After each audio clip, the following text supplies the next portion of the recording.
this entire evening, this entire show, I first heard a recording of this poem read by Shel himself. And by the way, if you have never heard a recording of Shel doing his own stuff, words cannot describe. I cannot do it justice. I've got to do my own style because I don't have a shot at mimicking his.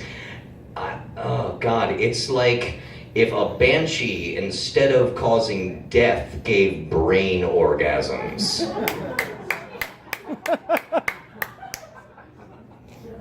So I heard this recording on a Best of Dr. Demento CD.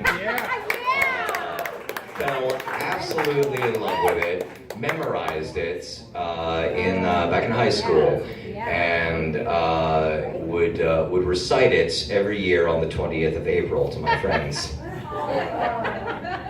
And then once I'd been working at Shadowbox for a little while, I went to the head honchos and said, "Hey, I've got this poem, this epic poem, kind of in my back pocket that I would love to do on stage."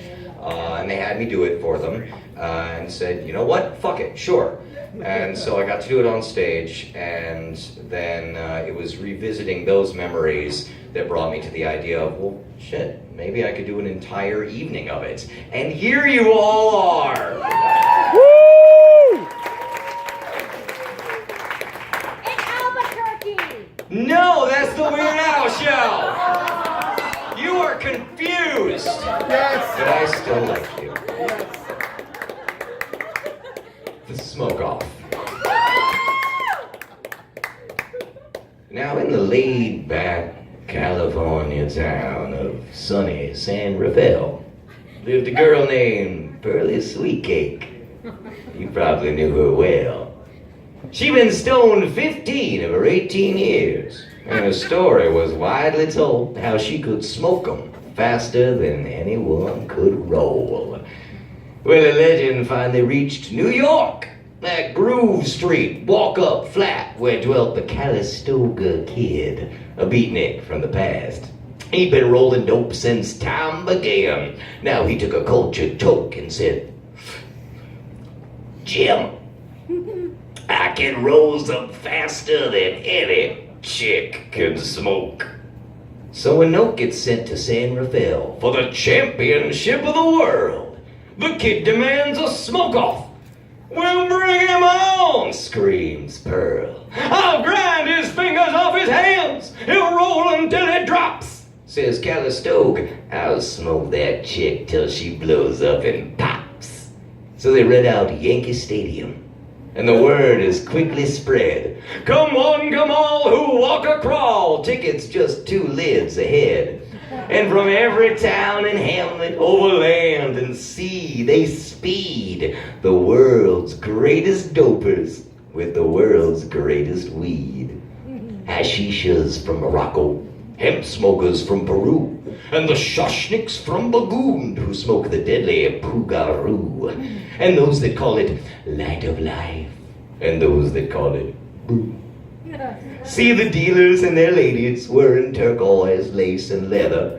See the narcos and the closet smokers puffing all together. From the teenies who smoke legal to the ones who've done some time, to the old man who smoked reefer back before it was a crime. And the grand old house that Ruth built is awake with the smokes and cries of 50,000 screaming heads all stoned out of their minds. And they play the national anthem, and the crowd lets out a roar as the spotlight hits the kid and Pearl, ready for their smoking war. At a table piled high with grass, as high as a mountain peak, just tops and buds of the rarest flowers, not one stem, branch, or seed. I mean, Maui Wowie, Panama red, Acapulco gold, Keef from East Afghanistan, and that rare Alaska cold, and sticks from Thailand, game from the island, Bangkok's blooming best, and some of that wet imported shit that capsized off Key West.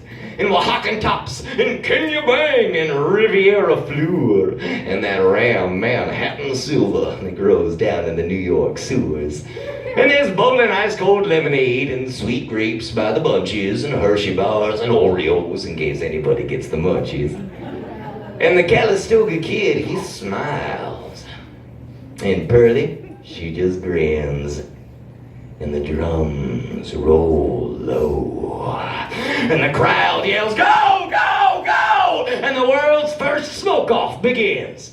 Well, the kid, he snaps his fingers once and zap, that first joint's rolled. Pearl takes one hit from a famous lungs and whoosh, that roach is cold. Then the kid, he rolls his super bomb that would paralyze a moose. Pearl takes one mighty hit and that bomb's diffused. Then he rolls 3 in just 10 seconds. She smokes him up in 9 and everybody sits back and says, "Hey, this just might take some time."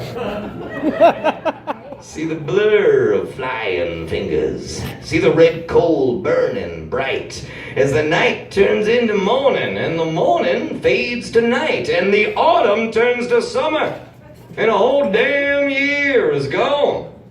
And the two still sit on that roach-filled stage, smoking and rolling on. With trembling hands, he rolls his J's. With fingers blue and stiff, Pearl coughs and stares with bloodshot gaze and puffs through blistered lips. And as she reaches out her hand for another stick of gold, the kid, he gasps, "Damn it, bitch! There's nothing left to roll!" "Nothing left to roll!" screams Pearl. "Is this some twisted joke? I didn't come here to fuck around, boy. I come here to smoke." Then she reaches across the table and grabs his bony sleeves and crumbles his body between her hands like dry and brittle leaves, flicking out his teeth and bones like useless stems and seeds.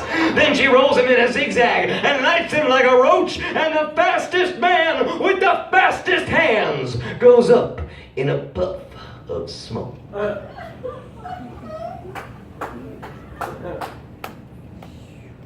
In the laid-back California town of sunny San Rafael lives a girl named Pearlie Sweetcake. You probably know her well. She's been stoned 54 of her 57 years, and the story is still widely told how she can still smoke 'em faster than any dude can roll.